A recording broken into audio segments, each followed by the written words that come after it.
was the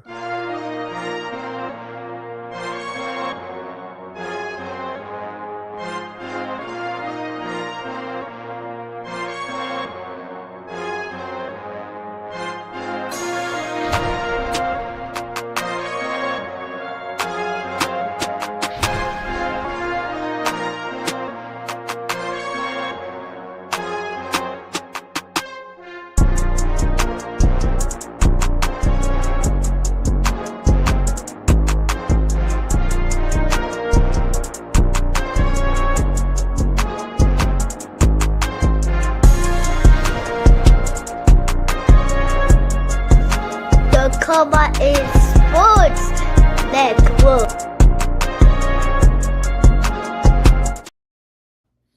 NFL Nation. How you doing? Come on in. Take it away, Lawrence. My bad. Welcome, everybody, to the second edition of our weekly wrap alongside Dolph Jackson. I am Lawrence Foster. Thank you, everyone, for joining us again this Sunday night. Hope you had a great week. Hopefully you're watching the Masters come to a close here. I have no idea what's happening there, but you can double screen it in today's day and age. Dolph, how was your week, my man? It was great, my man. Good week, man. Good week at work and relaxing weekend so far. So it's going good. And then we're gonna have a little fun here tonight. Tonight, guys, we're gonna be covering all the team needs for every team in the NFL. So if you have a favorite team or you have a team you love to hate, hang around, see what we got to say for team needs, where teams might go. We'll have up information on every team needs, their draft picks, and everything. And then next Sunday, just to give you a heads up of where we're heading with this, next Sunday will be our mock draft. It will be done live. We won't do anything ahead of time other than determining who's going to pick where, but it'll be done live. So real reactions, real analysis on the live and as we go. So going to be a fun few weeks. And obviously our draft coverage on draft night. So a lot going on here at the Come On In Sports Network. So Dolph, you want to have any thoughts about the week before we dive into the needs? Anything that popped out from the NFL this week for you? I mean, Kirk Cousins making it official with the Raiders. So we know this year he won't be blindsided. He knows what he's signing up for. He knows that it's just a matter of time till they deem Fernando Mendoza ready to take the reins. Kind of surprised that he signed before the draft. I was kind of thinking he will hold out for a possible starting position somewhere in the league, but I guess Tom Brady talking to him, man, made the difference. And hell, he damn sure ain't hurting for money. Again, all players out there, they should have Kirk Cousins agent as their. This man has made the third, I think he's number 3 on the all-time earnings list of players in the National Football League. So yeah, man, Kirk Cousins signing with the Raiders, man. Just today came out the Falcons, which was a no-brainer, picking up the 5th-year option. B. John Robinson, no surprise there, but just those are some of the things that stood out to me. Yeah, I'm with you. And definitely Kirk Cousins has played the game as well as you could contract-wise. Yes. He got the 2 franchise tags early on where he knew he couldn't get franchise tagged again, and then has had essentially guaranteed money since those years of getting those franchise tags. And most players treat that as kind of like a plague. Like, man, I don't want to go anywhere near that. But he kind of showed, hey, if you can stay healthy and put it forth, A, you'll get a ton of money for those 2 years, and 2, you'll never have to worry about that tag again in your life. So he kind of, like you said, laid the blueprint there. And the one thing I'm interested in from this week is the Department of Justice kind of looking at the antitrust exemption for the NFL. Yes. Kind of Robert Kraft was ahead of this like a year ago, talking about like he kind of saw this coming. So what are your thoughts on that, Dolph, of the NFL kind of being under the microscope in terms of how they're distributing their games? Hell, the NFL Sunday ticket too damn high. I mean, what is about for what? I paid what last year? Damn near $300 for Sunday ticket. That's too much, man. That's ridiculous, man. So yeah, I mean, hey, look into them. Look, as NFL fans, man, this is a game that we love. I mean, the players out there, coach, they're putting in the blood, sweat, and tears, man. But it's not the NFL without us, the fans, man. The fans make the league. The fans pay these players through the money you spend at the stadiums, your state taxes, merchandise. So, man, I think that they have undervalued and overlooked the fan. I think times, man. I mean, the economy we're in right now, man. It's hard. I mean, if you have a family of, let's say, family of 4, to go to an average NFL game, we talking between what, maybe $500 and $800 when you look parking, refreshments, the tickets themselves. So yeah, man, I think something should be looked into, man. And hopefully, man, they can come to a common ground and the NFL can realize, hey, we're doing our consumer, the most important consumer, the fans, we're not doing them justice. Well, and most people don't even see a game in their lifetime. So TV is essentially the only way that most fans will interact with the NFL their whole life. And you look at what you have to have now to watch every single game. Even if you get the Sunday ticket, you got to have Amazon. You got to have Netflix now. You got to have Peacock. Right. You have to have YouTube now. And that's just what they have right now. And they're looking to expand the package more. All those doubleheader Monday Night Football games, they're looking to package those together to another streaming platform. So that's the biggest thing there is you buy this, like I'm like you, I buy the Sunday ticket every year, but you're getting less and less games for the same amount of money that you're having to pay for that. And shout out to our friend of the family, Super Bowl champion Megan. How you doing? Megan says 2 tickets in 2022 when I was in Seattle was $600, and we're talking about 3.5 years later. And I imagine it's probably more, especially after winning the Super Bowl. Oh yes, it's going up. Everything's going up. What they're gonna lose the hardcore fan. I'm the type of fan I am because when I was growing up, we went to Bills games. We went down after the game and we were in the players' parking lot getting autographs, like at their car. That's what hooked me, is like I was right there. Like you can't even get within a football field of where they park and where they are right now. So we're losing that type of interaction because parents, like families, aren't even, like you said, bothering to go now because like you're going to spend a paycheck to go watch a game. It's crazy. Right. And shout out to Pelicans Nola. I love the red zone, but the red zone, if you think about it, yes, you get to see every game. You get to see about 3 minutes of each game. If I'm somewhere in that neighborhood, and even with the Sunday ticket, think about this: we got the Sunday ticket, but it's only regional. You still with the Sunday ticket, you get every out of market game, but at the same time, some games that are local. Yeah. If I'm watching Sunday ticket and there are 2 games on local, just because I'm in Texas, and that means I can't watch those 2 games, which is crazy to me. And I understand with the I used to understand back in the day when I was young, I understood about a sellout to live for blackout. But man, come on, right now you are a $1 billion conglomerate. There is no need to still be having that blackout rule. In my opinion, man, it's just selfish, man. That's a relic of the past for sure.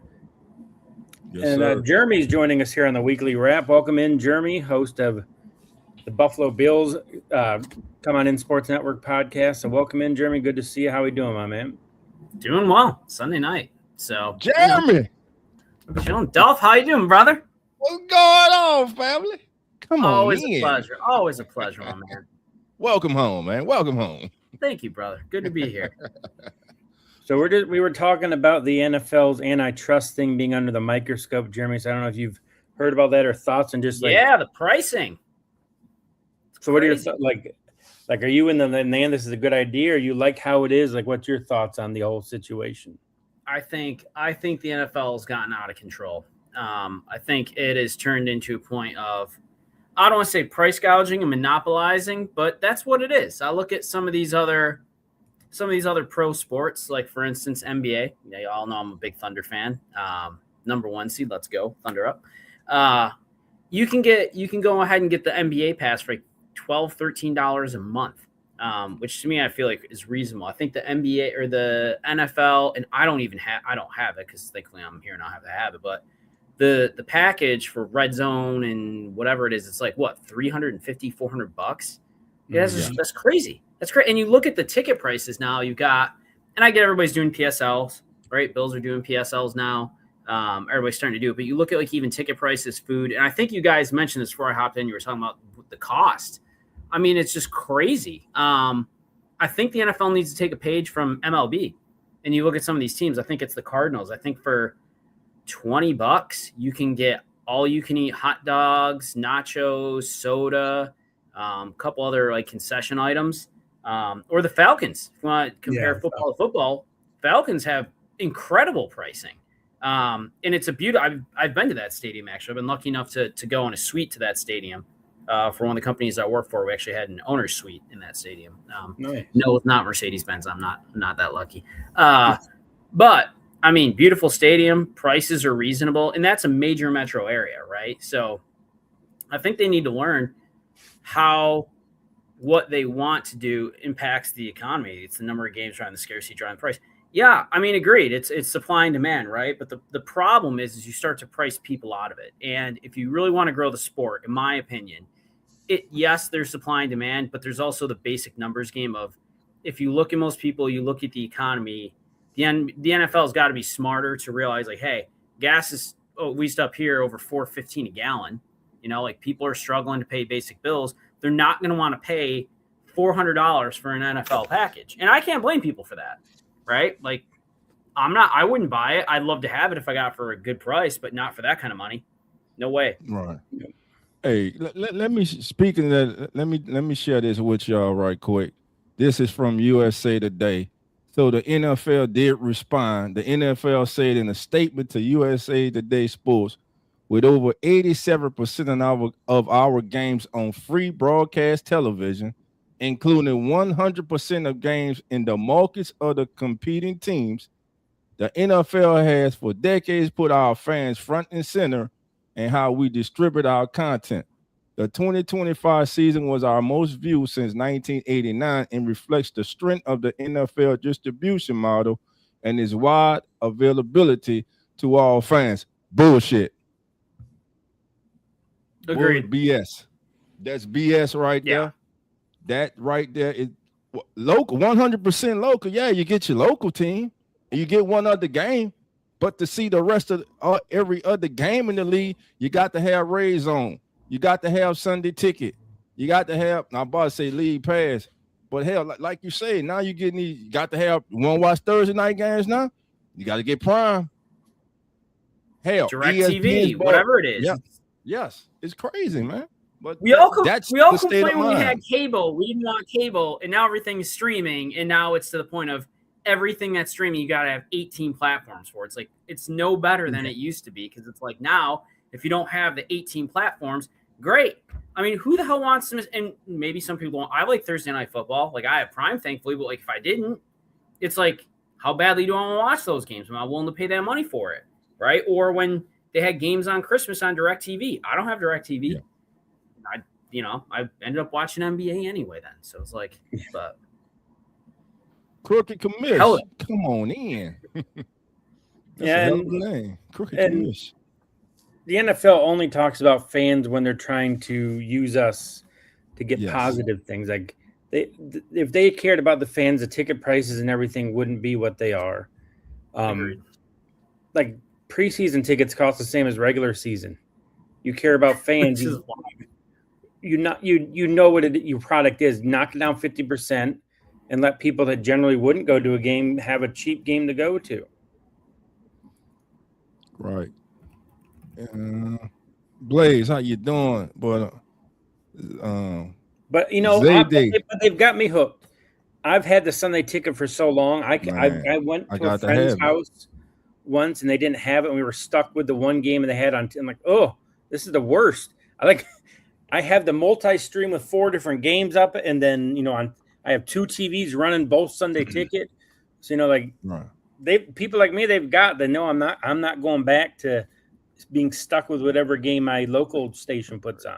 Right. And so I got the Sunday ticket too, and through YouTube TV. Yeah. And so you know how to give you that block of 4 games. Yeah. So you go through, but you can actually change the block of games. But when you go to change the block of games, like Zayday Noah is saying, you can't even get the games you want. You're stuck to certain games still. And like I said, man, we pay too much money. I mean, for the servers, I think it's not fan friendly. It needs to be better. It needs to be better. And I don't know because I don't have it. That's what I like about League Pass for NBA. I think that's a great model is you can buy, like if I want, and I don't want to watch the Thunder games, which I'll watch. If it's basketball, I'll watch, Right. but I don't care who's, to be honest. But I can buy just the Thunder, and it's like, Yeah. I don't know, $9 a month or something just to watch their games only. Like, cool. If I want to watch all the games, then it's like $16 a month or whatever it is. But it's like, at least I got some pricing options there. And maybe, I don't know, maybe that exists in football, but let's bullshit all the games they put on. Yeah, I mean, that's the thing. Sometimes they put on games nobody wants to watch, and you're like, I really don't want to watch, whatever the Cardinals play, whoever the hell, I don't know, Browns. Right. Does anyone really want the Browns play? Casey wants to watch the Browns play. Sorry, Casey. All right. But that's how we'll start off every week, guys. I know there's a second issue. We always talk about any hot button topics before we dive into our topic for the day. So if you're just joining us, welcome in. We've had 50 in North so far already. Great to see everybody back here again this week. In case you did miss the beginning of the show, we'll be talking about NFL team needs division by division, looking at each team, what they need, the draft picks they have, as maybe ammo to move up, down, stay pat. So we'll kick things off with the AFC East. Since Jeremy's here, I'm here. AFC East, Buffalo Bills. Jeremy, thoughts on the Bills, what they need and what they should do with their early picks? So for me this year, I feel like I'm going to say it, and I feel like we still need, wide receiver. I like the idea, unless there's somebody we really love, and I can't believe I'm going to say this. I have no problem if there's a good deal somewhere of trading out of the first round. We need another wide receiver, but now that we have DJ Moore, I do think, and I've said this, I feel like for years now, I do believe in Keon Coleman still. Call me crazy, but I do think he's going to have a really good year. I think there's more confidence there. We've got Kincaid, we've got Shakir. If we could get one more stud wide receiver, and I don't know if it's out of the draft. I would have loved if they would have gotten a Waddle, something like that. That would have been great. But I'm okay if we trade out of the first round, if we can make something work somehow. But edge linebacker. I mean, I wouldn't mind going and filling either of those needs. But for me, I would love to go see another stud wide receiver, preferably somebody already in the NFL that's kind of got some proven track record. I feel like draft pick, it's, you might hit, you might not, right? Could get an O-lineman first and then second. Yeah, there's an option. I'm not as concerned this year about the wide receiver as I have been in the past couple of years, just because now with DJ Moore, I do feel like that's fit a better part of that, as opposed to like when we went and got Josh Palmer and, Curtis Samuel and guys that it's like, what are we doing here? Yeah, I'm with you on the trade back for sure. We don't have a second round pick, so that would be really nice to somehow pick that up and maybe another like third or fourth to go along with it. But yeah, I agree about wide receiver as well. I'm more concerned with the defense, with the changes being made on how they're going to, all the players the Bills drafted last year, are they going to fit in what we want to do this year in a 3-4, other than Maxwell Harrison, which is kind of corner, but Dolph, we'll move on to the Patriots, the defending AFC conference champions.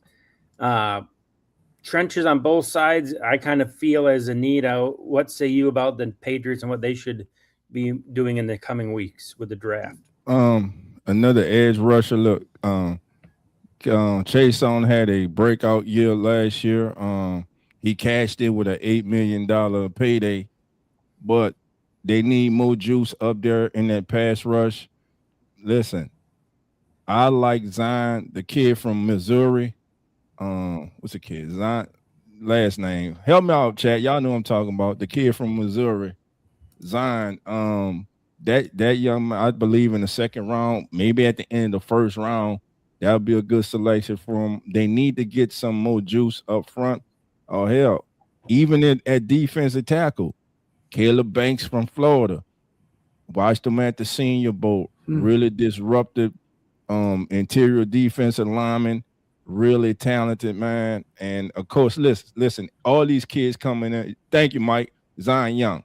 All these kids coming in still have areas where they need to grow. No one's a finished product or close to it, but most definitely, I believe edge, interior, and linebacker. They can use a linebacker. Chris Rodriguez from Texas Tech, I believe, is one of the.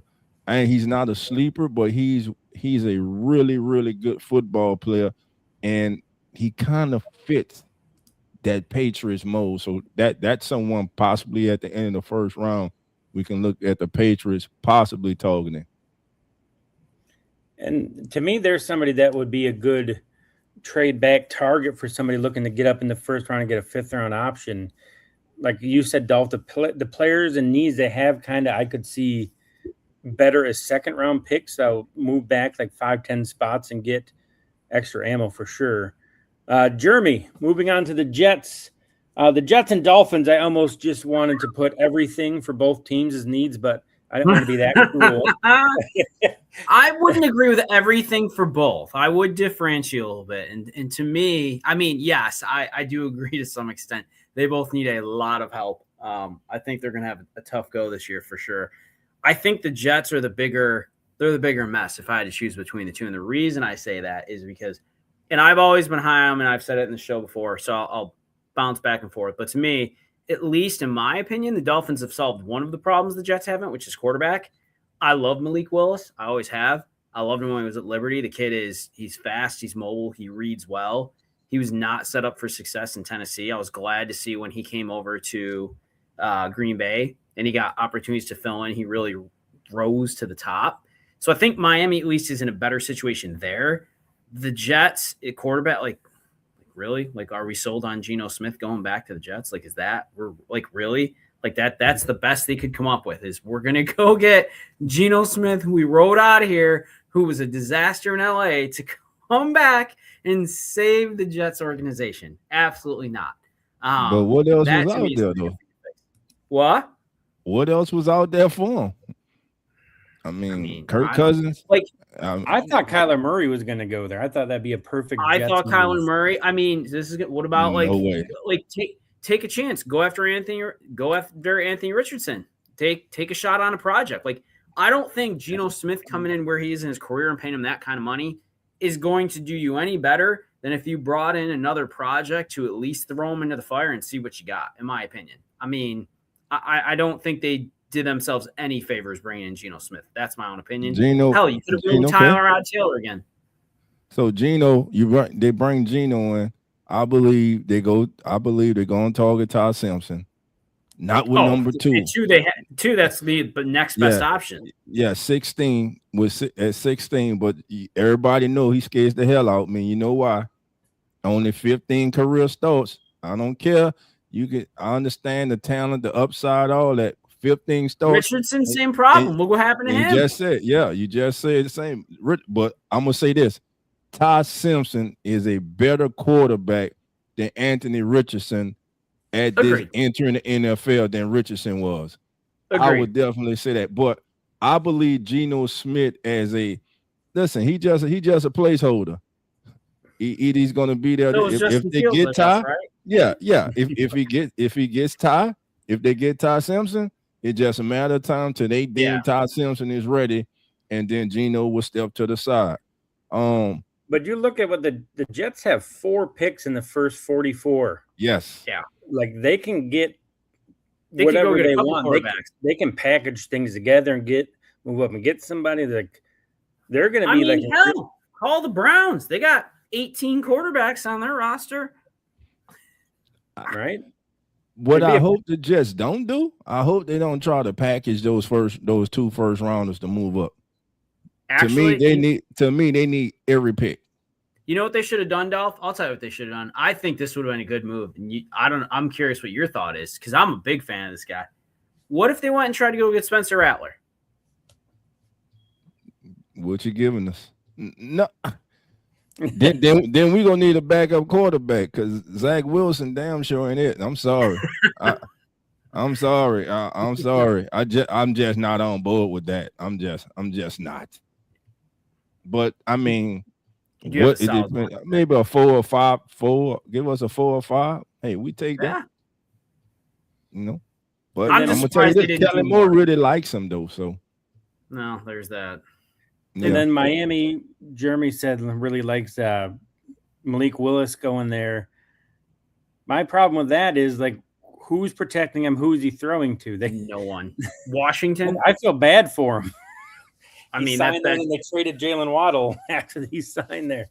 Yeah, you're gone with Hill. You're gone. You've got Washington. I don't even know who else. I don't even know who else is a wide receiver on that team. To be honest, at this point. Yeah, the Dolphins have 3 picks in the first 43. So I mean, between the Jets and Dolphins, they control a lot of this early part of the draft. I like some of the things they did. Now, these are not splash signings. Okay, we understand they traded Waddle. I've always liked Tutu Atwell when he was with the Rams. I like him. Jalen Tolbert came in with the Cowboys. I still think that young man has upside. Now you go into the draft. Listen, Makai Lemon from USC, Cornell Tate. The biggest enigma in this draft at wide receiver is Jordan Tyson. April 17th, he has a private workout schedule for all NFL teams. To me, that's going to be a very big opportunity and big day for that young man. And I said it on the show the other day. I'm going to say it again right here on the weekly wrap. I believe Jordan Tyson is going to knock it out the park in that private workout on the 17th. And he's going to be walking off the field saying, y'all must have forgot. I'm telling you, the kid is talented. I believe he's falling because of his injury history, and you can't overlook it. As much as you might like him, you have to look at his injury history. Does he slide out the top 10 because of the injury concerns? I say he slides out the top 10. Now, if I'm the Jets, now I'll try to, after selecting, I'm calling David Bailey, going to the Jets. After selecting David Bailey, I'm trying to take that 16 pick, and I'm trying to move up. I'm trying to get me a Jordan Tyson right outside the top 10. Yeah, the injury history is the biggest thing. I listened to the move and change a lot, and Pat Kerwin took him off his board as available in the first round because of the injury history. So for the first round pick, that's a really big red flag. Is this guy even going to be playing for us, especially with hamstring and leg issues with wide receivers? That's a big red flag. No, I'm with you. That's what even Steve Smith said the same thing. Steve Smith say, and man, if y'all don't listen to Steve Smith, man, former wide receiver with the Carolina Panthers, man, he does an excellent job breaking down these wide receivers. And his thing with Tyson, like you just said, Lawrence, was if he has been hurt in college throughout his career, why would you select him in the first round and give him 5 years? Because when you select a player in the first round, you're giving them 5 years with the 5th year option, unless he just totally blows it those first 3-4 years as a player. But the talent, I'm just saying, the talent is undeniable. And I still don't think, despite those injury concerns, I still don't expect him to fall to the second round. And then we'll move on here to the NFC North. We'll go around kind of a little round table on this. Jeremy will kick you off with the Bengals. Still seems like defense is their biggest need with all they put into the offense. So thoughts on the Bengals and heading into their draft with some pretty high picks in each of the first few rounds. I mean, yeah, their defense is a mess. I mean, they're one of those teams, they can put up points. I mean, we've seen it year after year, I feel like, and they can put up 40 points quick. It's just being able to stop the bleeding with that team. I think any of these positions you look at, they need to bolster pretty heavily. I'd say probably defensive tackle. If I was picking one of these to probably be the biggest one right now that they got to worry about. And I mean, there's still some guys. Like I look at the draft, but I also look around. Like there's a couple of guys they could go after. And even like wide receiver, we're talking about wide receiver, and I keep thinking back in the back of my brain, I'm like, is somebody going to take a flyer? I'm just going to throw this out there on Stephon Diggs. Is he going to end up out of the NFL this year? Or is somebody going to take a chance on him? For somebody that's really desperate for, Browns, whoever. Hell, maybe the Bills. I think there'll be a lot of after the draft, a lot of these veterans are going to sign after the draft. I think at this point, probably they don't want to sign somewhere. Then they draft somebody like, man, why didn't I wait a week? Like Kirk Cousins and Michael Penix, right? Exactly. Dolph, Cleveland for you. Like Jeremy mentioned earlier, logjam at quarterback there. But what do you see as their needs heading into the draft? Keep building on the offense. Who's number one? Who is the number one receiver? Listen, the kid's right there in your state, man. Cornell Tate. Take Cornell Tate in the first round. I keep saying Mekhi Lemon. It's for a reason. I keep saying him, man. But the dog horse, and I don't know if he's going to go in the top 10 because of his pedigree to drop balls with 19 drops in his career. Is from Texas A&M. Concepcion, man. My God, though, when that kid now they have said he's a body catcher, but I've watched tape and I've seen him. I've seen him go up in high perm balls, and also, man, the quarterback play at Texas A&M wasn't that great. Ball placement a lot of time was awful. He had to distort his body to make the catches. But when he gets that ball in his hand, he plants that foot, he goes. He is very explosive. To me, that's a young man, I believe, with that talent that he has, that if a team, and man, this again, watching Steve Smith, and I'm gonna quote what Steve Smith said, man. If you a team in need of wide receiver talent and help in your building to improve your run, and you bypass this young man just because of drops, you may be sorry, especially if he goes to a team in your division. You have to see him twice a year. That kid is explosive, man. And then I'll take the Ravens. They always seem like they have such a stacked roster every year, but they just have throughout the season you find holes that you didn't know were there. And last year, to me, it seemed like their pass defense just was horrific, especially early in the year. They were just getting lit up and torched. So I put down corner as their top need. It seems like they're always searching for another wide receiver, so that's another one on there. Jeremy mentioned Stephon Diggs, or if they don't get somebody, they seem to like to bring in those veterans on one-year deals. So they brought in Odell, they brought in Hopkins last year. Like they have that history of bringing in the veterans. I could see Diggs in purple and black.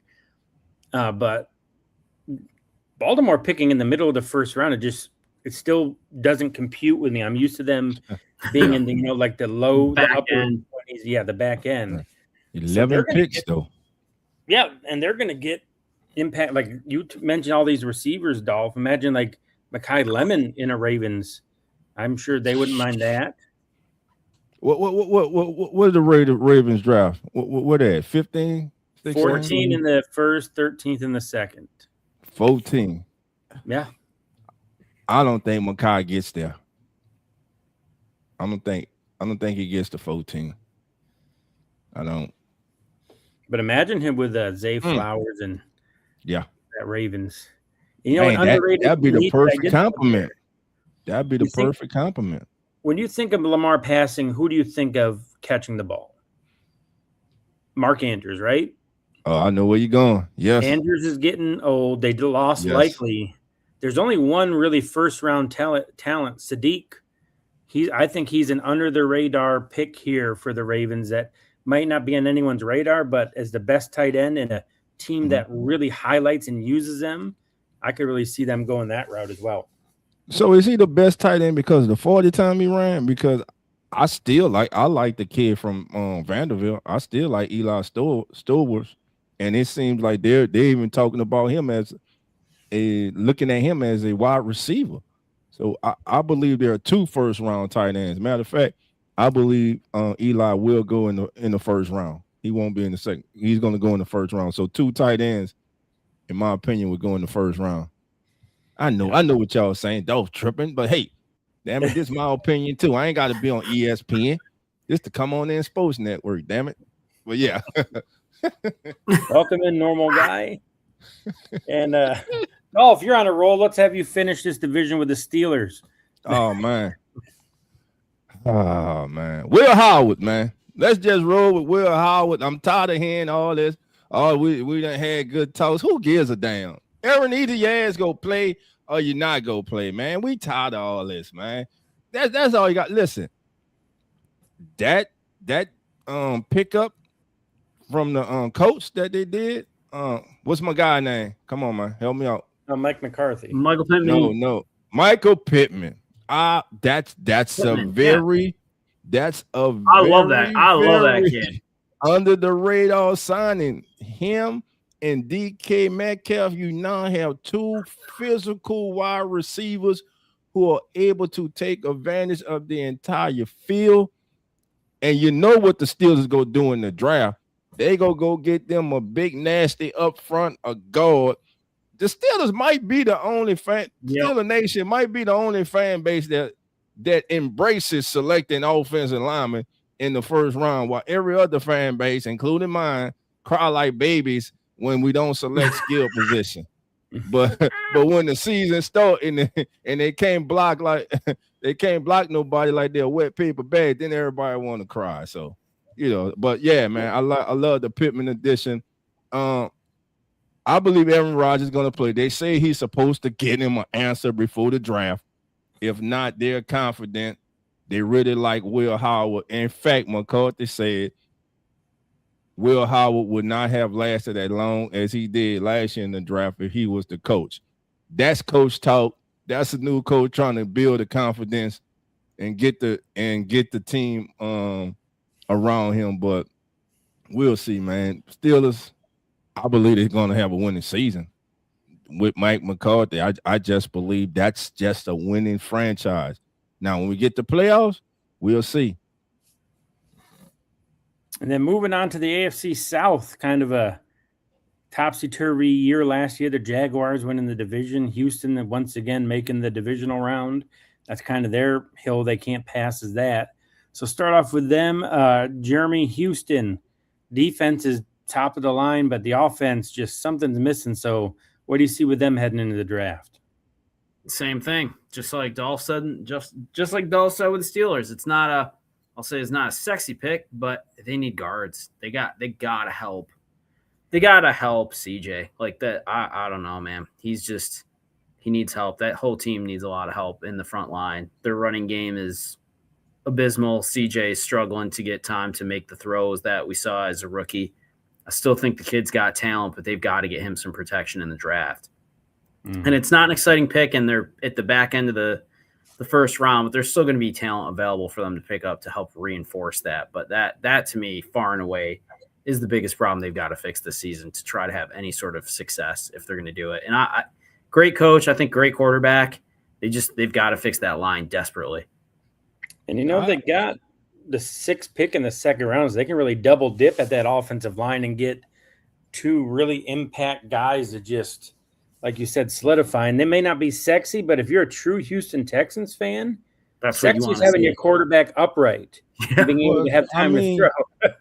Listen, they re-signed Ed Ingram. They re-signed him to a 3-year, $37 million deal. Then they signed Wyatt Teller to a 2-year, $16 million deal. Love Wyatt Teller. Yeah, so to me, the problem with the Texans has been the tackle play. Not really. It's been a tackle play, and then don't forget the trade bringing in David Montgomery as the featured back this coming season. That was a good move. I don't know if that's going to fix a lot for me. I like Monty. I don't know if that's the guy I would have brought in. Okay. Colts Dolph started off hot last year, then just fell off the face of the earth. They were so desperate they brought back old man Phillip Rivers, who reset the timer on his insurance for his family. Smart move by him. So thoughts on the Colts heading into the draft? Daniel Jones, man. Daniel Jones had the coach, man, as one of the teams in the league last year, playing some of the best football he has played in his career. Unfortunately, he sustained a season-ending injury. So the key to the coach, as they re-sign him to a deal that's worth up to $100 million with incentives to $60 million fully guaranteed. So Daniel Jones is the man in Indy. He betted on himself last year. He looked around the league. Where could I go? We talked about it last year. If I was picking somewhere to go where I knew I had a better than 96% chance of winning the starting quarterback job, it was in Indianapolis. And, man, he made a hell of a decision, man. And now he cashes in. They re-signed Alec Pierce. Hey, he's the number one man now. You getting paid as a number one receiver now. Pittman is gone. You're the man now. You and Downs. Let's see if Alec Pierce continues that upward trajectory. I love the kid. Big play. Every time you watch a Colts game, he's coming up with big-time catches and taking the top off the defense. I mean, Laquan Treadwell they brought in. I think Mo Alley Cox, they re-signed him. I think with him as the backup there, linebacker. That's where linebacker. I think a linebacker. And right now, what they got? 6? What are they? 14? What are the Colts? 20 what? Well, you got to remember they traded their first round pick for Sauce last year, so they don't got a first. They don't have a first, and they only have 7. And they got 7 picks. Okay. Yeah. So if anybody is wondering where that went, they did trade the first for Sauce Gardner, and I think kind of hilariously they went down the tank after they traded for him. So yeah.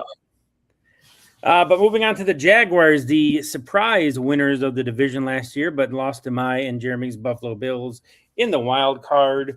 The Jaguars, I think, exceeded all expectations. Cohen and Lawrence kind of seem to have that meshing that you want from the offensive head coach and the quarterback. Lawrence took big steps last year after struggling for the last few years. To me, I think it's their defense that needs to get some reinforcements. Edge and D tackle up front, I think, is again not sexy, but to beat these quarterbacks in the AFC, you've got to have the line that can impact how they play.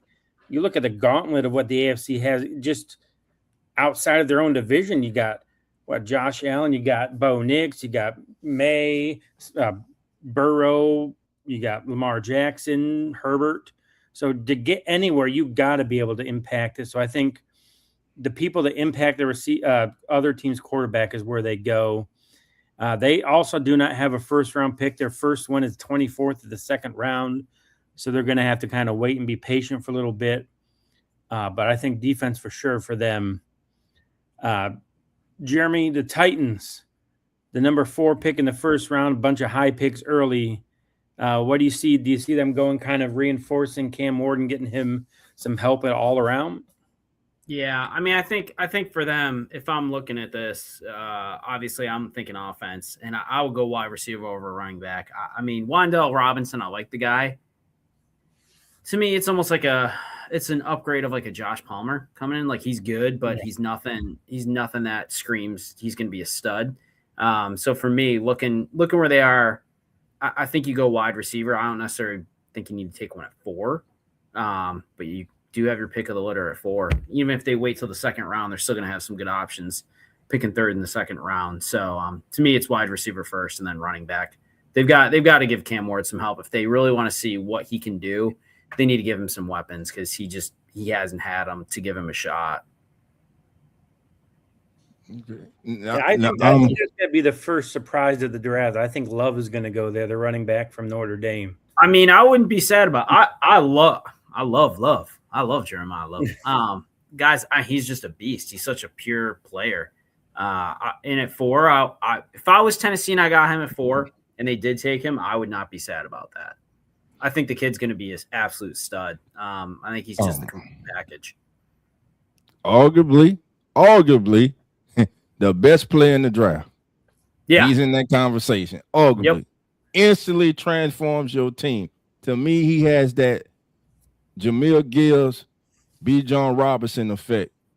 You need weapons for your young quarterback. Give him a running game, a threat. Because listen, we know what they got already in the backfield, which is not trash, which is not terrible.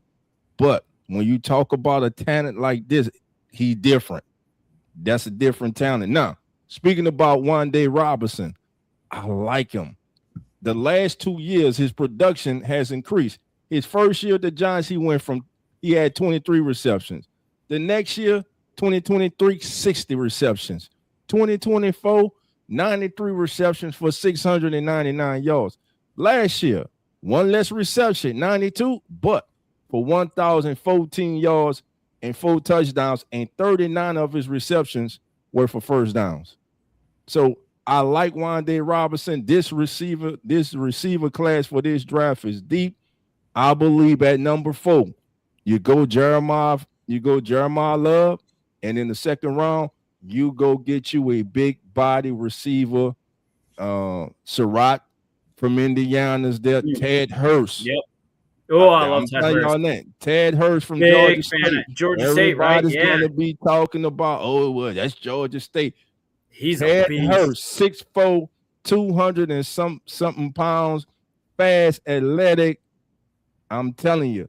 That kid's Jeremiah Love and a receiver in the second round, you got to build around your young quarterback, who I think is going to be good, man. And speaking of receivers, that's a good transition to the Broncos, who traded a first-round pick, which Jeremy said he wouldn't mind the Bills doing, for Jalen Waddle. So that complements Cortland Sutton pretty well, Marvin Mims. But that also leaves the Broncos with only one pick in the first 3 rounds, round 2, pick 30. So, Dolph, will have you kick off the AFC West. Thoughts on the Broncos with very little ammo draft-wise?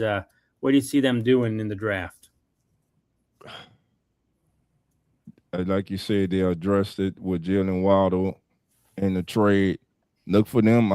Tight end. You need to upgrade the tight end position for him. If I'm not mistaken, isn't former Browns tight end, isn't he still a free agent?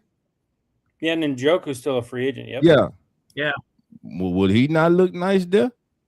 And with Bo Nix, I mean, they got right now. They Adam Troutman. He's a good tight end. I mean, would he not look good there? And listen, and with Sean Payton, think about how he would fit in with that offense. We know Sean Payton's pedigree with tight ends from Jimmy Graham's and what he did with Jimmy Graham. My God. I mean, Njoku, he's an upgraded athletic-wise over Jimmy Graham. And Jimmy Graham was a hell of a football player in his prime. But I think tight end, and I would still go wide receiver if I'm them, maybe in the 3rd round. But what about running back? Who's the man? Who can they depend on carrying that ball? Who's going to that's the key thing. Who's going to be the second running back off the board in this draft? That's very throughout. Who's number 2? Is it Price from Notre Dame? Is it Washington from Arkansas? But I definitely think running back, not in the 1st round, Bronco Nation. I ain't crazy. Not in the 1st round. But because they are so talented, man, you get the best player, take the best player available, and then at some point they got to address the running back room. And if not for their quarterback getting hurt, they possibly could have been representing the AFC in the Super Bowl. That's quite the thought there, Shad. I've never heard that one before. So, all right, Then an Broncos fans, Ethiopian and a dinner you gonna jacket. let Shad do that to you? God. Better fire back, Broncos Nation. First Wow. shots fired by Shad. Chad must be a Raider fan or a Chief fan. That's Well, personal right there. Speaking of the Chiefs, I know that's Jeremy's second favorite team. Yeah, Jeremy, he loves them. thoughts on the Chiefs, who, again, just like the Ravens, picking ninth, it just blows the mind. Thoughts on the Chiefs heading into the draft? I mean, I think for them, they need somebody on the edge. They don't really have that pressure that they need. I hate even saying that because I'm like literally talking about a team, be like, oh, that's pressure that I can't stand. So, but no, I think they got to look at an edge because they've got what's his name, Karlaftis on the one side, and then they really don't have anybody on the other side. And there's that kid from Michigan. Why is his name slipping me? I can't think of his name off the top of my head. Out of Michigan. For this year?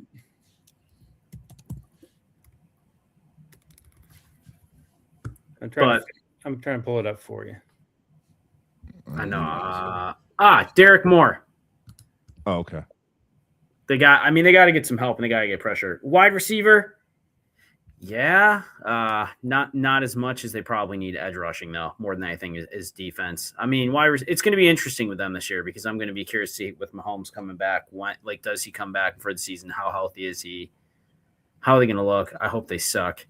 Hate the Chiefs, obviously. I want them to be terrible, but I know I'm probably not that lucky. So, yeah, and Sadiq tackle's an underrated one too. Of Chris Jones didn't seem to have the impact he had in years past. He's getting up there in age. They got to start thinking about cutting his snaps down so he's not on the field as much. Yeah, making him more impactful as you go. And just like you said, aside from Karlaftis, who are you afraid of on that line?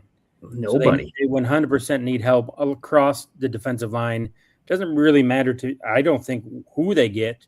They just need somebody to take some attention away from those two.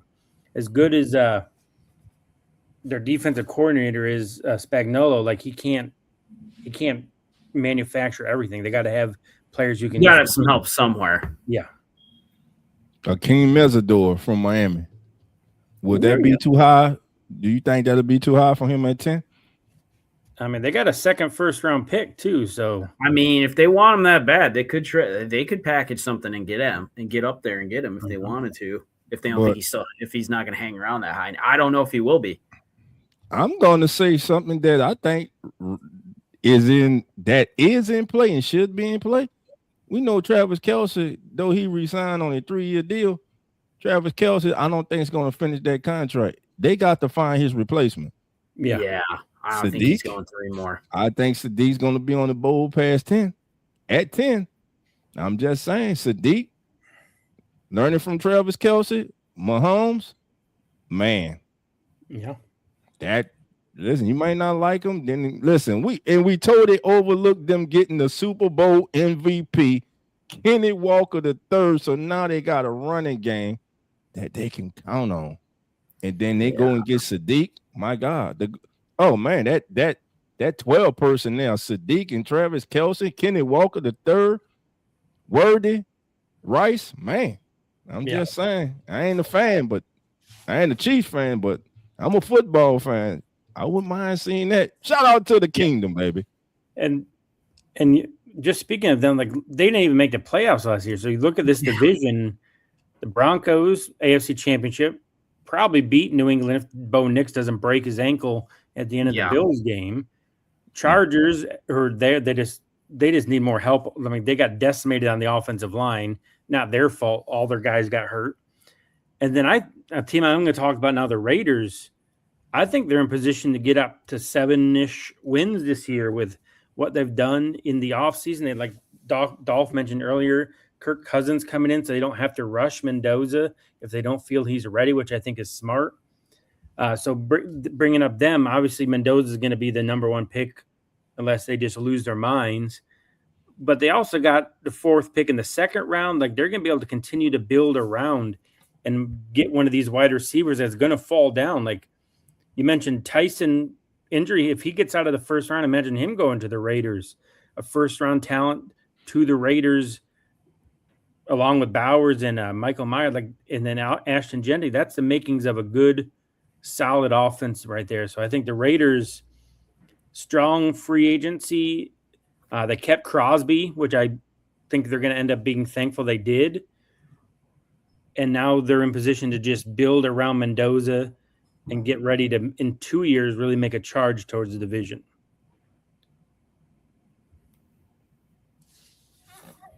And that leaves us with the Chargers. Jeremy will bring it to you for them. Obviously, the offensive line got decimated last year. Yeah. Shad still thinks the receivers, they definitely need a number one. So your thoughts on the Chargers heading into the draft? I agree with Shad. Guards. They need guards. The one guy retired, and their offensive line killed them last year. They've got tons of talent on that team. Every year, they're one of those teams. I'm going to say this about the Browns. Every year I look at the Browns and I think, man, on paper they look decent, and then they suck. The Chargers, I feel like every year I look at them like they have a stud lineup, and then something goes catastrophically awry and derails the entire plan. And I feel like until they beef up the O-line and they have enough healthy guys to finish a season, or at least fill in that are serviceable enough, they're not there. And I think somebody put it in the chat earlier, and I think of Shad as well.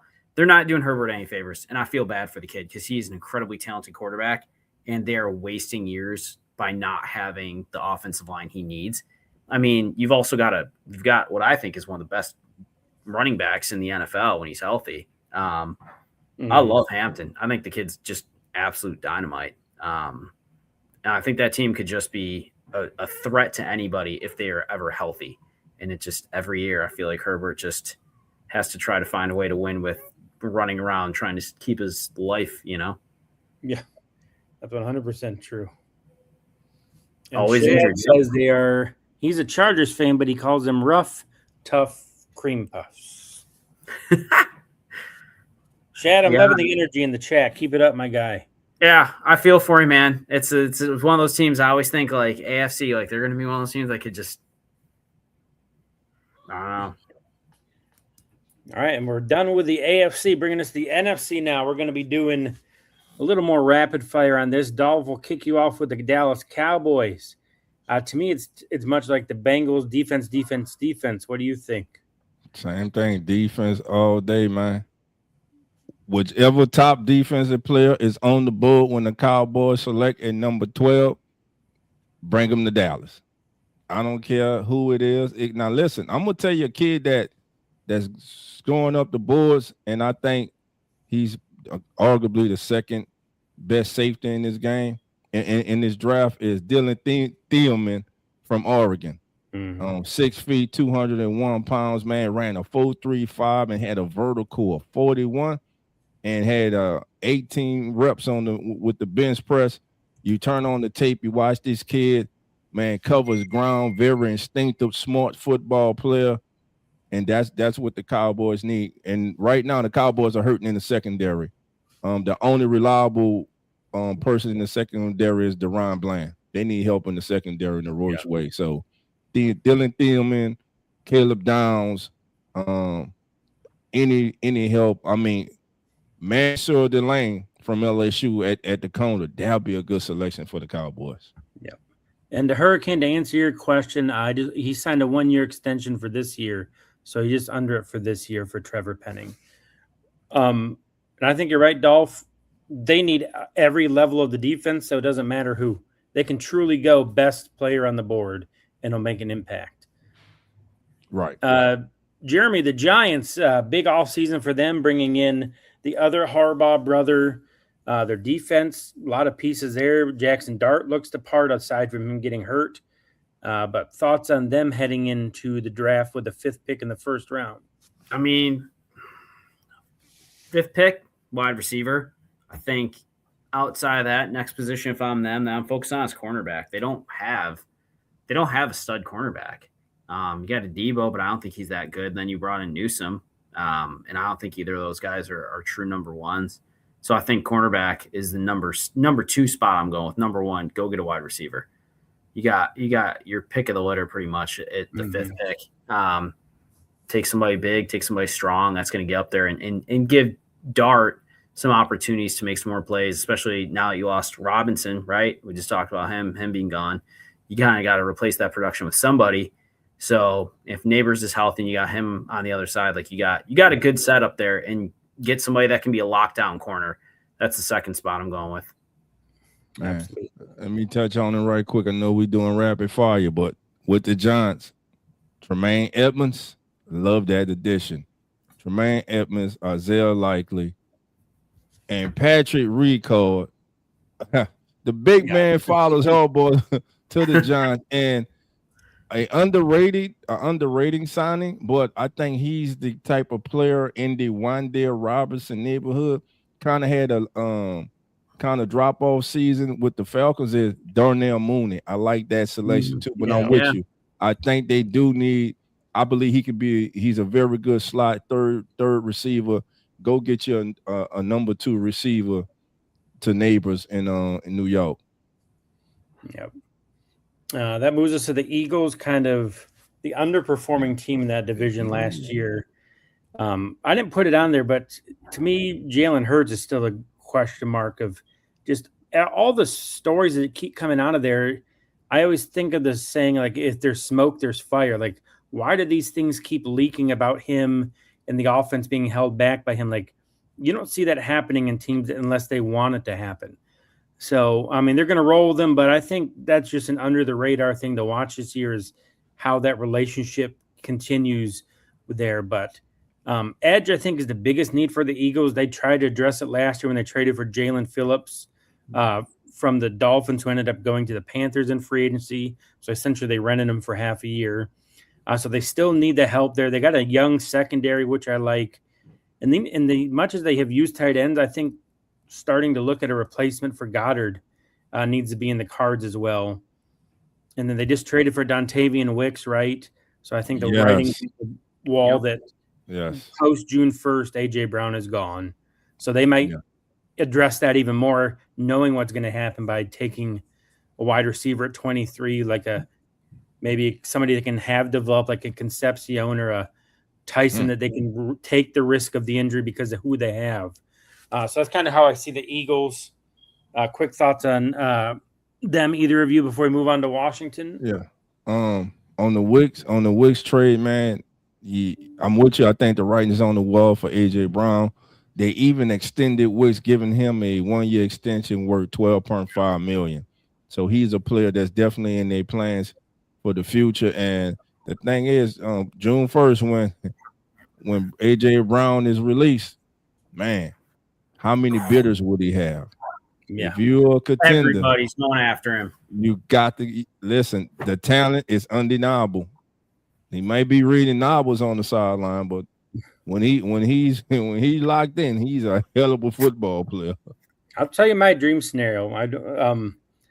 Because everything's gonna happen after the draft. The Bills are gonna take the best defensive lineman in the first round, and then on June 1st, we're going to trade next year's first-round pick for A.J. Brown.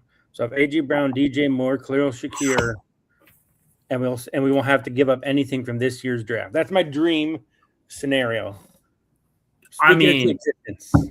Dude, I hope you're right, Lawrence. I would take that deal in a heartbeat for the Bills. Heartbeat. And then our closing out the division, Washington Commanders, only 2 picks in the first 4 rounds. So a team that kind of, after the NFC Championship game 2 years ago, kind of fell back to reality in a hard way this past year. So thoughts on them with just very little ammo in the first 4 rounds of what they can address heading into the draft. And number 7, move up and get Jeremiah Love. Jump in front of the Titans. Get Jeremiah Love. Put him back there with Jaden Daniels, Scary Terry. Oof. And again, this draft is deep at wide receivers. You can get a good. There's going to be a Pro Bowl wide receiver, in my opinion, from this class that comes from day 3. That's how deep this draft is, I believe, at wide receiver. There are some real good football players. But yeah, if I'm them, I'm trying to get Jeremiah Love. If he is gone, I need an impact player. My defense is okay, but listen, if I get a Reuben Baines Jr. is there, David Bell is there, Mesidor is there, Arvell Reese. Do you guys think it's a foregone conclusion that he's going number 2 to the Jets? He's only had 18 starts. Let me just say that the talent, the athletic talent is off the charts. He's only had 18 starts. And what is he? An edge or off-ball linebacker?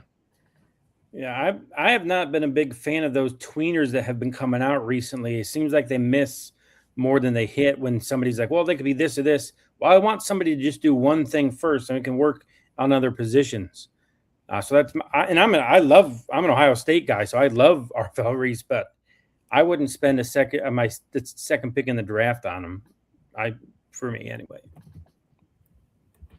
All right. The NFC North, the Chicago Bears, the NFC North champions, also knocked off the Packers in the wild card. Fantastic game there. Jeremy, we'll kick it off with you with the Bears. A big year for them last year, so they're riding high. Thoughts on them? What do they need to take that next step this year? I would go with them a tackle or an edge.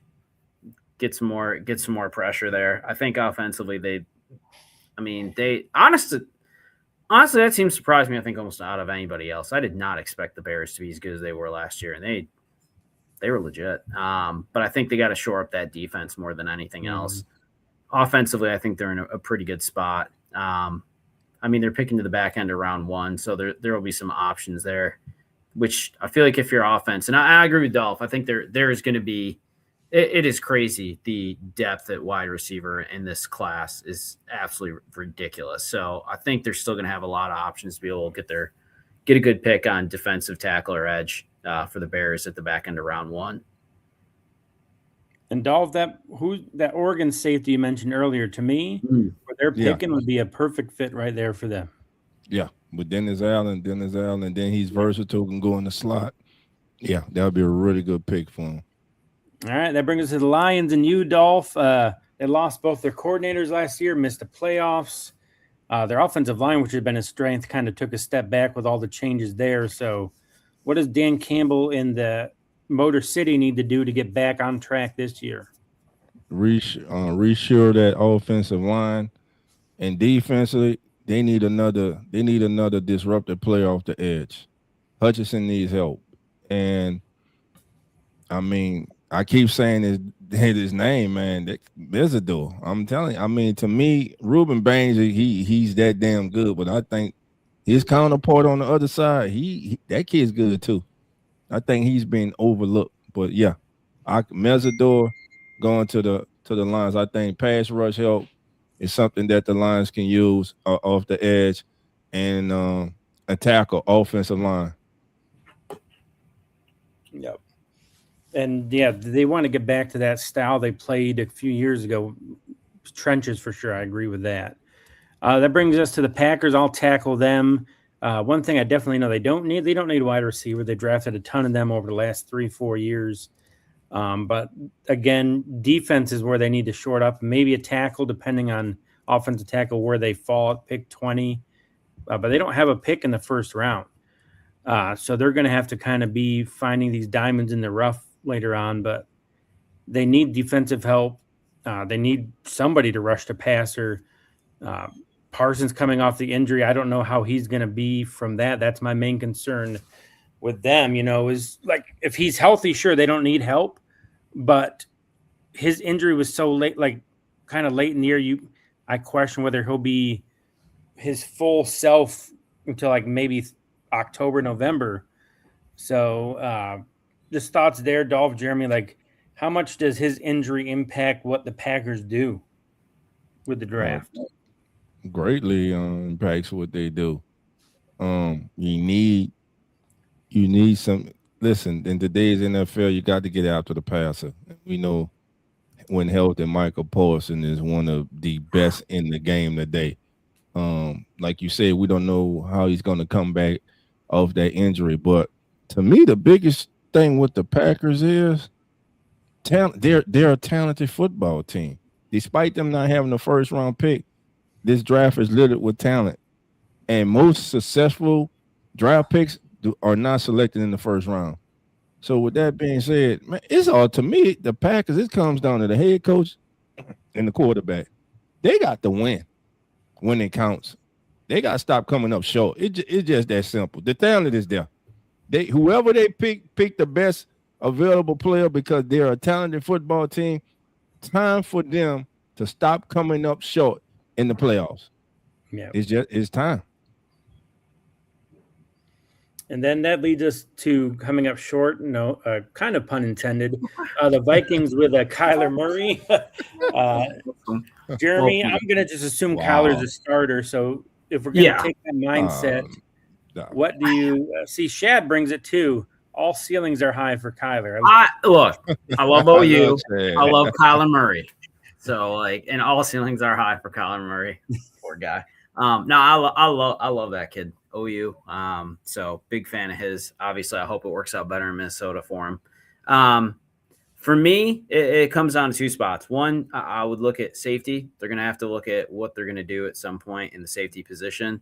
Because they're getting aging back there, and they're going to have to address that. I think the other thing really, though, is wide receiver. Give Kyler some help because you got Addison and you got Jefferson, which is great, but then Naylor's gone, so you got nothing.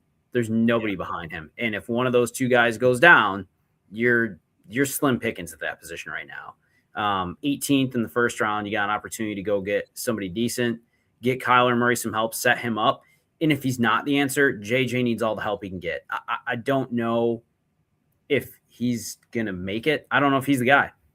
I hope it works out for Kyler Murray. I think he needed to change scenery. I think he's still a good quarterback. I've heard things about his leadership, so hopefully a change of scenery will put him in a better spot, but give him some help and, get him some tall guys so you can see him trying to throw downfield to all of them. Poor Kyler.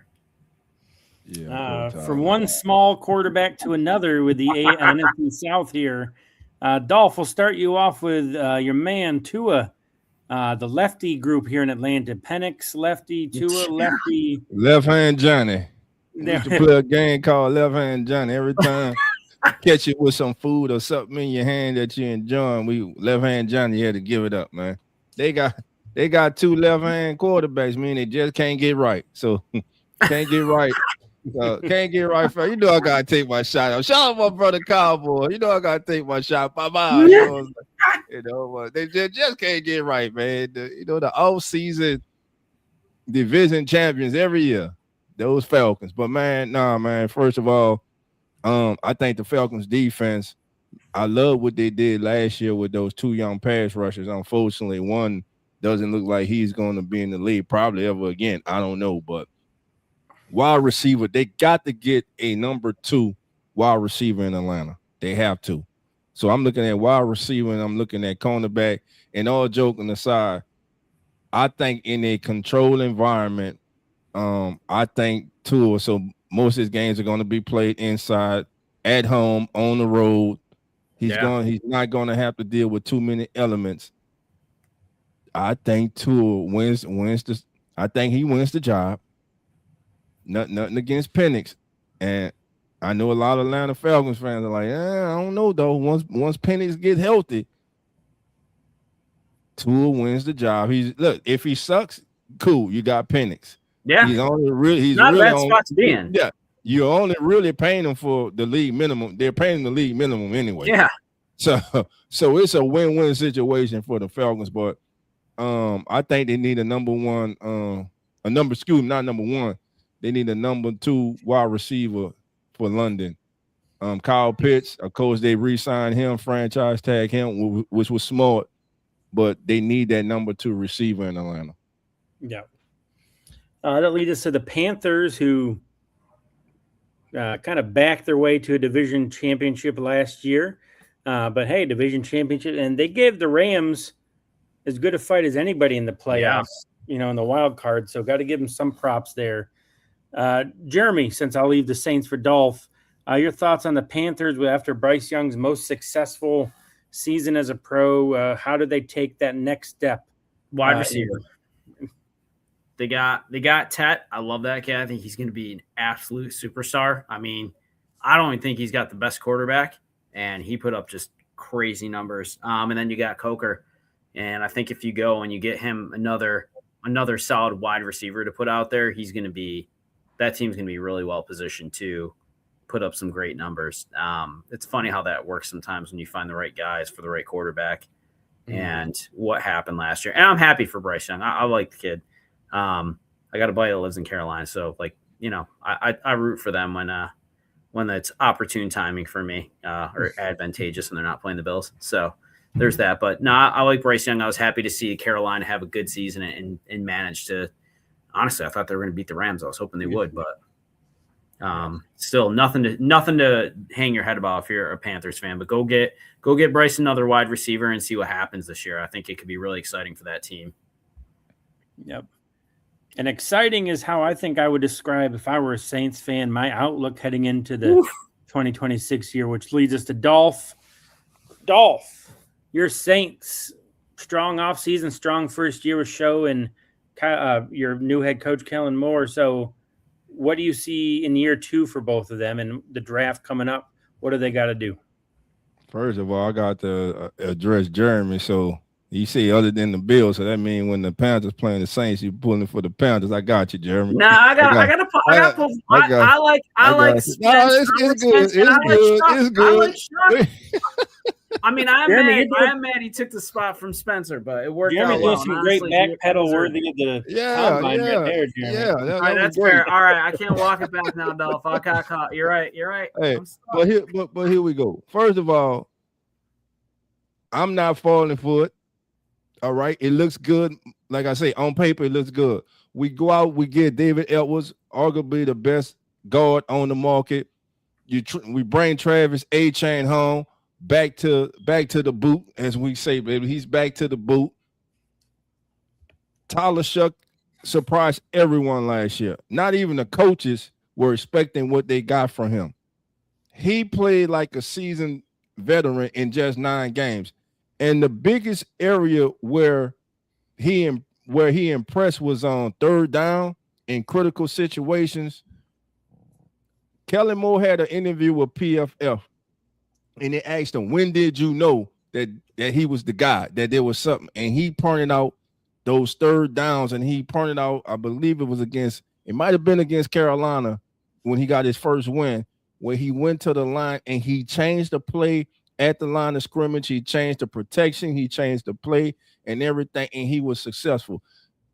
Right now, everything looks good. Everyone's happy. Everyone's feeling good.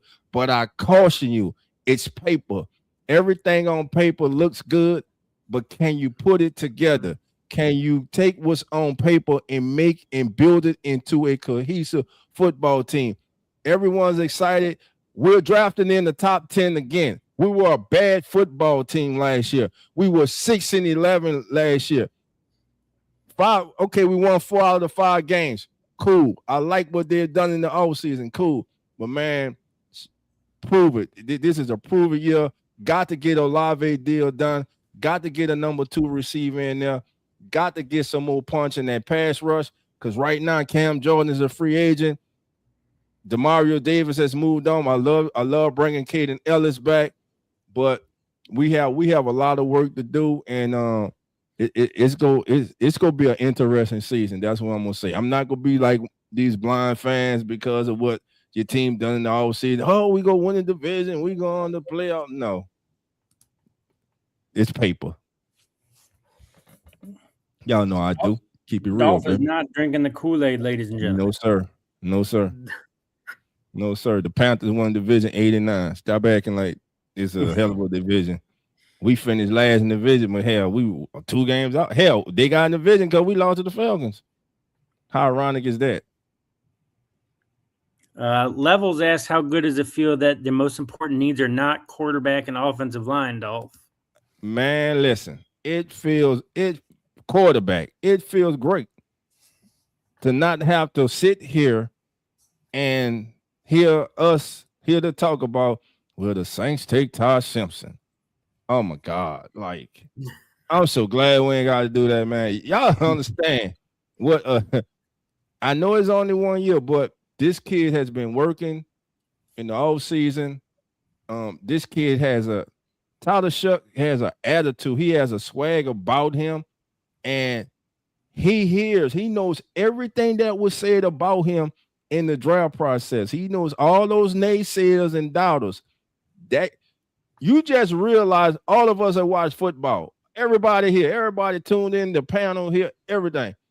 We know when we see a football player who is just a little bit more than the next, and you say that's one of them guys. He has that trait. Now we go see second year, everybody's got film on you, but the good thing is he goes in the camp this year. He's the man. There will be no splitting reps. He will get every snap from OTAs, mini camp, training camp, preseason into the regular season. This is his party, and they're going to continue to build around him in the draft. I believe they go wide receiver in the second round, because my personal player that I want, because I think he'll have the biggest impact for this team, is Caleb Downs. I believe Caleb Downs will instantly impact that team. We lost Alontae Taylor. He went home to Tennessee. So that's my thoughts on the Saints, fellas. All right. So Tron will take the step that you won't, Dolph. He's guaranteeing he is going full Joe Willie Namath. He's guaranteeing the Saints are going to make the playoffs. That's all I got this a receipt. Don't backtrack. We don't. Now, as the newest Tampa Bay Buccaneers just suite level season ticket holder, I'll take the Buccaneers on this one. Look at him. Look at just throwing it out there. Go ahead. Right. So I'm going to be rooting for the Bucs when they're not playing the Bills. So yes, I'll be on your hit list too, Dolph. Traitor. But they kind of fell off last year after kind of owning that division for Baker's years there. Mike Evans is gone. Levante David retired. So it's going to be a completely new kind of vision this year for the Buccaneers. But thankfully, they've drafted receiver the last few years. Mecca Buka had a great rookie year. Godwin, if he can stay healthy. McMillan a couple years ago. But the Buccaneers, again, defense seems to be like the theme that we keep talking about teams this year, and they need a lot of help across the board on defense. They need to replace Levante David. They need to get somebody who can rush the passer. They need cornerback help. So the kind of like Dallas is how I view them, of whoever the best player is on defense, they can take and feel good about it. That's just my quick thoughts on the Bucs, who I'll go out on a limb and say they're going to win the division this year. I'll say it right now. I think you could throw a tight end in there as well, honestly. I mean, They run a lot of 12 personnel sets, so they could use another tight end in there. I don't think it's like critical need by any means, but if we're just Cade Otton's good. I like Cade Otton. Oh, I'm not saying he's not. I'm just saying I think they could, the way they run their personnel, I don't think it would be a bad fit if they could grab somebody. All right, moving on to our final division. They don't have the small problem anymore. The Cardinals, they need a quarterback. Dolph, will go with you. You've been talking a lot about the quarterbacks outside of Mendoza. So do you think that they'll take one with the third pick, or you can think a second round? Second and third round. Garrett Nussmeier. Because I think Todd Simpson will be gone. And I think third round, they'll go Garrett Nussmeier, quarterback, LSU. And I like the addition of Tyler Algier on that 2-year deal that he signed with him. I'm glad he's got another shot somewhere else. Yes. I like him a lot. And he was great. Yep. Yes. All right. I mean, what are you doing behind Bijan? Right. The Rams. Jeremy, people might be surprised to see wide receiver up there. Well, you mentioned earlier about the Vikings. What do they have behind their top two? Like, what do the Rams got behind their top two? Do they need a third guy? Because they addressed cornerback pretty heavily from the Chiefs. So thoughts on them heading into the draft? Yeah, I mean, I think absolutely. I think that's one of the things, and I will use our own team, Lawrence, in this. Look at the Bills, right? Like, I think for us, that has been the weakest spot we've had for a while, is really having that prime receiving core that you see most teams that can just score at will, put up those points, have typically, right? We haven't had it. And you lose Puka, that offense is completely different, right? And how, like, God forbid something bad, really bad happens, you're pretty much, your season's over, right? So I think wide receiver for them, and at 13, they've got a good opportunity to still grab somebody good. Tight end, quarterback, yeah. I mean, I wouldn't disagree with either of those. Quarterback, I mean, you got to start to look to the future at some point, right? Mm-hmm. Like, you're probably starting to run to that timeline of when, maybe not the next year or two, but start planning for it if you're going to bring somebody in and start, like, having them pick up and learn on the clipboard, or if it's you're just going to draft somebody and throw them into the fire like, other teams have tried, and sometimes it works and sometimes it doesn't. So, but definitely wide receiver, I think, for them this year, just looking at this year going forward right now. Yep. The Niners, I'll take the Niners. Gosh, if they just can stay healthy, and who knows, they're doing the research on that plant that they practice next to. Maybe they'll find out that's kind of the cause of all these injury woes for them. But they signed Mike Evans, so they brought in a veteran guy who just is coming down off of kind of his year injury.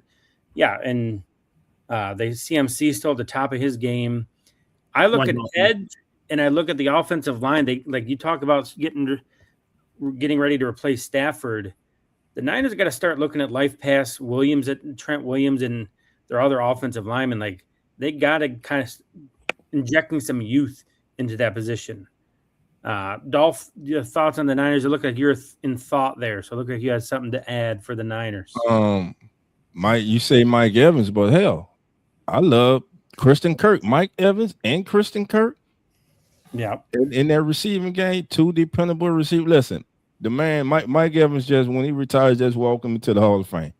He's that damn good, and if not for injury last year, he would have continued his streak of most 1,000-yard seasons to start a career. He's that damn good. And that's why I go to say about everybody falls in love with 40 times. 439, 438, 429. A lot of yellow jackets, they run them 4.5s, baby. It's all about your route running, your toughness, and your ability to be a professional and just hone your craft, man. So I like those two moves for him. I like to see him get another backup running back, maybe a bruiser, or a more physical runner to go run between the tackles and off tackles, and that way, that'll save CMC from taking the pounding. And our last but not least, obviously, the defending Super Bowl champions, the Seattle Seahawks, only got 4 picks as we head into the draft, but I'd argue they have one of the teams that have the fewest number of holes. Jeremy, will let you close it out. Seattle, obviously, as strong a year as they've ever had, strong team. Darnold showed that he's for real. What needs, if any, do you see them needing to address to stay on top next year? Running back. You lost Walker the third. Charbonnet is going to be out for probably most of the season. You don't really have any depth outside of that. I'm gonna make my pitch for Mike Washington Jr. for a couple of reasons. I think the kid's a beast. Also went to the same high school I did, so I gotta give props to my CNS guy. So I want to see him end up somewhere good. And Katie's telling me I'm a nerd. That's fair enough. Gotta love her. But no, they need help at that position. I think everything else they can get by, right? I don't worry as much about wide receiver, cornerback, edge, but running back, they don't have the depth. And if Charbonnet is out for any longer than part of the season, they're going to really struggle that, especially with Walker gone. So to me, they're going to have to go get somebody. I think you can pick up Washington. I think he's still available at the back end of round 1. I don't necessarily think he's off the board. So, I mean, do I think you're getting love? No. And I think Washington's probably the third best running back on the board. I think there's a real opportunity you could grab him if you wanted him. And I think for me, that's where I would go if I was Seattle. Yeah. I like that idea. And that brings us, we have covered all 32 teams. So we're getting ready to close it out here. So any thoughts, gentlemen, before we sign off for the week, for the night? Hey, Jeremy, I'll let you go first. Man, I just And do your trader. I mean that is fair. By the way, Katie did mention wanting to come down to New Orleans and see a game, and she was Let's like, "We got to do it. up the Dolphins." Do That's it. the case. Let's So do it. to be continued there. But nah, man, it's been fun. It's going to be an exciting draft. The depth, like we've talked about numerous times, is just unbelievable in this draft, especially at the wide receiver position. It's going to be interesting to see kind of what happens. There's a lot of good free agents still available. So after the draft, I'm curious to see, because we always see that flurry of signings. Curious to see, honestly, if Diggs, like I talked about earlier, if he ends up somewhere, if maybe he's out of the NFL this year. Like, there's a real possibility somebody doesn't sign him. I think somebody will take a flyer on him for cheap. But, yeah, it's going to be fun. There's a lot of talent this year, and I'm really excited to see who ends up where. Some of the top picks we already know, but some of these other guys, it's like anybody could end up anywhere, and who starts making the moves. Go ahead, Jeremy. I mean, Lawrence. I'll go last. I just need to go last. No, Dolph. Yeah, I don't want to follow Dolph like last week where I couldn't match. So I appreciate that, Dolph. No, this is, aside from the actual games, like the draft and leading up to it's my favorite time of year in the NFL. I just love looking at the players, looking at the teams. Everyone's optimistic. The NFL is a true league where you can do a turnaround in a year. Just look at what happened to New England last year, from worst to the Super Bowl. So the NFL is built the way it should be, where the worst teams had the best chance to get the best players. It's up to them. Everyone has the same amount of resources, money-wise. That's why the NFL is the best. So this time of year is great. Optimism all over. Even fans of teams like the Saints can have optimism that they can go places next year. And he's throwing shots. He's throwing shots. I was just waiting to see what Dolph's face there. But it took Dolph's second, but I couldn't keep it together. I tried. There you go, Dolph. It's easy. I'm being nice. But, listen. First of all, we want to thank everybody. Let me get us out the screen first. Let me take us out the screen. First of all, we want to thank everybody for joining. Can y'all hear me? Yeah. Oh, yeah, we got you, Dolph. Okay. All right, so I thought I took us totally off, but we want to thank everybody for joining us tonight. This is episode 2 of the Weekly Wrap, produced by our brother, the man, Mr. Lawrence Foster. Shout out to our brother, Jeremy, and these two gentlemen host Come On In Bills on the Come On In Sports Network, because nobody circles the wagon like the Buffalo Bills until they're playing the Kansas City Chiefs, losers. Anyway, we would like you all to join us for the 2026 NFL Draft Licks. We're going to have wall-to-wall coverage of the first round and rounds 2 and 3, and also coverage on day 3 here on the Come On In Sports Network. Lawrence will be doing a pregame show, followed by Jeremy, Coach, Nonfiction, Zach, Carlos, PJ, TJ, and yours truly, baby. We go hold it down the entire night. Looking forward to that 2026 NFL Draft here on the Come On In Sports Network. We got you covered with every pick in the first round. So be sure to tune in for that. And be sure to tune in next week, 7 p.m. Eastern Time, 6 p.m. Central, for episode 3 and our live mock draft. That's right. We will have our live mock draft next Sunday here on the Weekly Recap. And so that's it. I'm about to get out of here, but I'm going to let the host close. I'm about to get out of here. No, Dolph, you send it. You're good at closing. You got it, my man. Close us out. I'm gonna let the host close it, man. Even though he's a traitor, but y'all. I got the receipts. I got the receipts every Sunday. I got enemies behind enemy lines. I got enemies over here. But we appreciate everyone for hanging out. Great viewers this week. We had over 50 for the most of it, over 100 a couple times. So love to see it growing, liking, sharing everything. Make sure you're always tuned into the Come On In Sports Network throughout the week.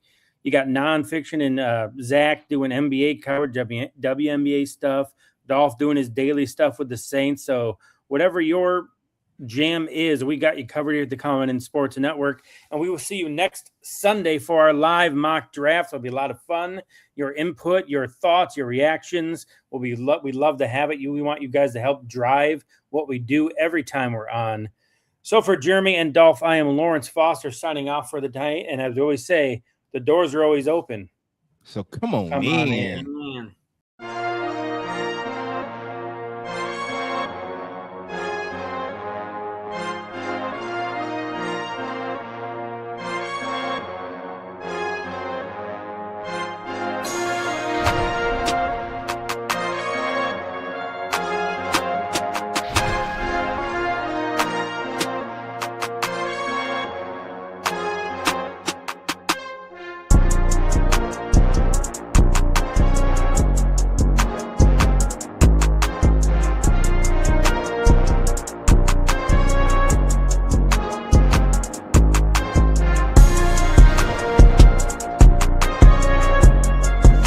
The cover is Sports Network.